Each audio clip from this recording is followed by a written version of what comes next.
کہتے ہیں محمود غزنوی کا دور تھا۔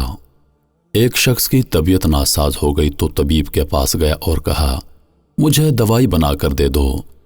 طبیب نے کہا کہ دوائی کے لیے جو چیزیں درکار ہیں سب ہیں سوائے شہد کے۔ تم اگر شہد کسی سے لا دو تو میں دوائی تیار کیے دیتا ہوں۔ اتفاق سے موسم شہد کا نہیں تھا۔ اس شخص نے حکیم سے ایک ڈبہ لیا اور چلا گیا۔ لوگوں کے دروازے کھٹکھٹانے لگا مگر ہر جگہ مایوسی ہوئی۔ جب مسئلہ حل نہ ہوا تو وہ محمود غزنوی کے دربار میں حاضر ہوا۔ وہاں ایاز نے دروازہ کھولا اور دستک دینے والے کی روداد سنی۔ اس نے وہ چھوٹی سی ڈبیا دی اور کہا کہ مجھے اس میں شہد چاہیے۔ ایاز نے کہا کہ آپ تشریف رکھیے، میں بادشاہ سے پوچھ کر بتاتا ہوں۔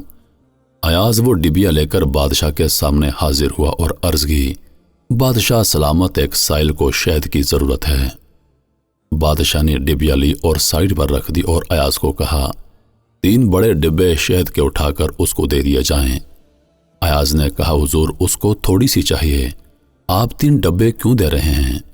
بادشاہ نے ایاز سے کہا، ایاز وہ مزدور آدمی ہے، اس نے اپنی حیثیت کے مطابق مانگا ہے، ہم بادشاہ ہیں، ہم اپنی حیثیت کے مطابق دیں گے۔ مولانا رومی فرماتے ہیں، آپ اللہ پاک سے اپنی حیثیت کے مطابق مانگیں، وہ اپنی شان کے مطابق عطا کرے گا، کیونکہ اللہ تو بادشاہوں کا بادشاہ ہے۔